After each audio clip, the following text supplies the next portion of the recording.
here we have the last two wines in the April subscription pack from Wine Theory.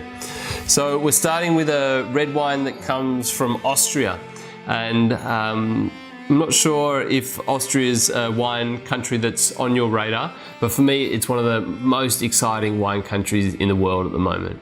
And while the white wines are truly incredible and probably something I drink more often than the reds, it's the red wines that are really getting me excited at the moment. And this is a wine that comes from Pittenauer, who's one of the rock stars of the Austrian wine scene. He's a young winemaker located in a region called Burgenland, which is just to the southeast of Vienna, the capital.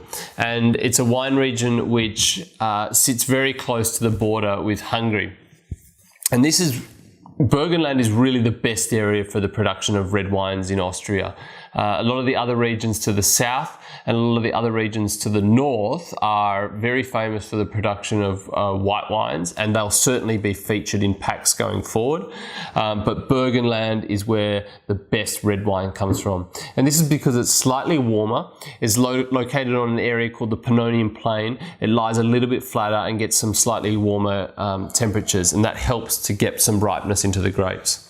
The other fun thing about this wine is it's made from two indigenous grape varieties to Austria, which are very difficult to say. One of those is Zweigelt, and the other is Blaufränkisch. And as individual wines, they can be brilliant, but in blended wines such as this, they're really, really fun too.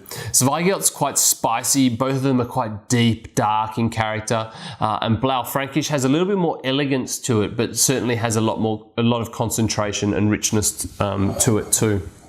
This is a wine that doesn't see a lot of oak, so it's meant to be fresh and really vibrant. It's what I'd describe as being quite a crunchy style of red wine.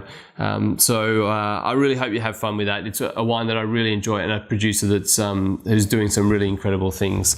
The other thing I'll say just about this wine and also about the next wine that I'm going to present to you is that I highly recommend serving these in larger glasses. So you'll see here I've got two glasses, this with some white wine in it. This is this sort of classic Riedel Riesling glass, which is a good all-purpose Riesling glass. Can also drink red wine from it, it's not a problem at all. But here I have a Cabernet or Bordeaux glass, which just has a little bit more volume to it and provides a little bit more air to the wine. To serve these reds in this changes them dramatically. If you've got a decanter, this wine and the next wine also will really benefit from a little bit of time and a bit of extra air that they gain through these glasses. So it's worth it. Splash out if you can, and enjoy the extra bit of satisfaction you get from it. But we'll jump on to the next wine. And that's from a wine region which is from the McLaren Vale in South Australia. And this is from a relatively new producer. They've only been around five or 6 years, called Ministry of Clouds, and it's made from two grape varieties again. This time we have Tempranillo and Grenache. Tempranillo is a grape variety which comes from Spain originally. It's a grape which, if you've ever drunk a glass of red Rioja, then you've drunk Tempranillo before. It's the king or key grape of Rioja, and it's grown widely throughout Spain, producing various other different types of red wines too. But certainly a Mediterranean grape variety. It loves warm climates, and it's not. It's only up until recently which winemakers in the McLaren Vale have started to experiment, and global warming's had a little bit to do with that. So Tempranillo tends to produce these really lovely cherry-like characteristics. It's full without being supremely heavy or intensely rich, but just adds. It's always got a nice sort of depth of spiciness that comes in the wine too. Grenache is, the way I like to describe Grenache is being like a warm climate Pinot Noir.